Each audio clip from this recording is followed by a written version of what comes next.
قرآن مجید سمجھنے کے لیے لکھنا شروع کیا، پھر ساتھ درمیان میں رنگ آئے، اور اس سے اللہ تعالیٰ نے اس خیال کا یہ جو پودا ہے، ٹھیک ہے نا، وہ ابھی اتنا بڑا ہو گیا، پورا قرآن مجید جو ہے وہ لکھا جا چکا ہے۔ اور اس کا ایک پرنٹڈ نسخہ جو منسٹری آف کلچر نے چھاپا تھا، وہ بھی مسجد نبوی کے نادر نسخوں میں شامل ہے۔ ایک اردن کے بادشاہ ہے، اس کے محل میں جو ہے نا ایک اسپیسیمن لگا ہوا ہے۔ یہ جو ہے یہ چوتھی دفعہ میں نے یہ لکھا تھا۔ میں اس کو کلر ایکسپریشنز آف قرآن کا نام دیتا ہوں۔ وہ اس وجہ سے دیتا ہوں کہ آپ کو ایک ویژول جو نظر آتا ہے، آپ کو دو چیزوں سے وہ نکالتا ہے عام بندے کو۔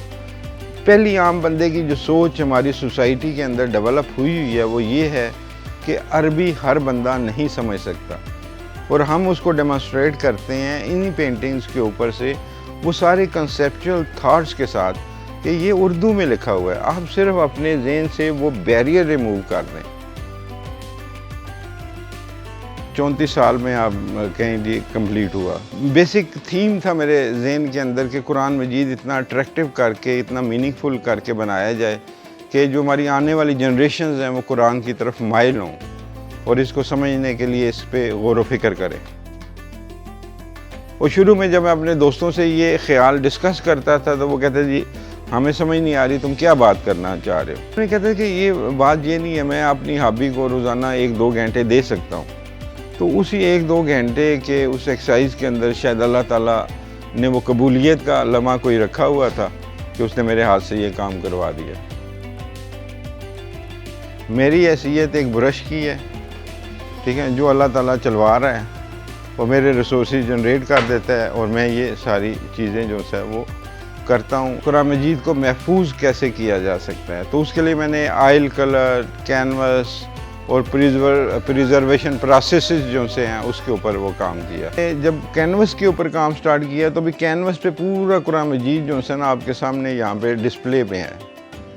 تو اس کا مین مقصد یہ تھا کہ ابھی اے آئی کا دور چل پڑا ہے، آگے ٹیکنالوجی کیسے کیسے ایڈوانس ہوتی ہے، تو کیا ہم اپنے بچوں کو قرآن کی تعلیمات کے حوالے سے ایسا میڈیم دے سکتے ہیں، انہیں روک سکتے ہیں کہ وہ رک کے سوچیں، غور کریں قرآن کے اوپر۔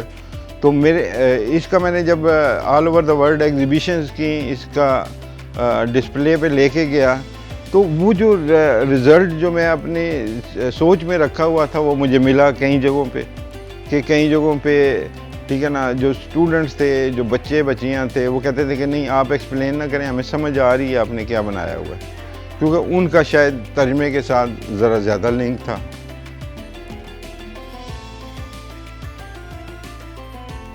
شروع میں جب میں نے کام سٹارٹ کیا تو میں نے مختلف ترجمے تفاسیر اکٹھی کی۔ میں ایک صورت کو بنانے سے پہلے میں سارے ترجمے تفسیر مختلف اینگل سے وہ پڑھتا تھا، سوچتا تھا، غور و فکر کرتا تھا، اس کے بعد میں پینٹنگ بناتا تھا۔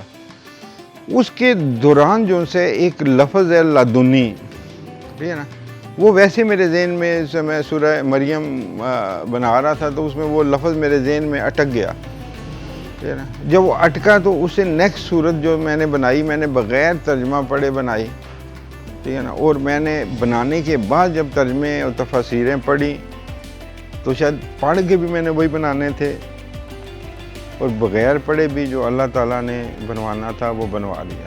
میں قرآن کیا کہہ رہا ہے وہ آپ شارٹ فارم میں سمجھ لیں، اور اس کے لیے کوئی زیادہ ٹائم نہیں چاہیے۔ جو بچہ ادھر بڑا آتا ہے تو 4 سے 6 گھنٹے کے اندر پورے قرآن کا کانسیپٹ اس کو یہاں پہ ویژنز کے تھرو کلیئر ہو جاتا ہے۔ اس کے بعد وہ گھر بیٹھ کے پڑھتا رہے، سمجھتا رہے۔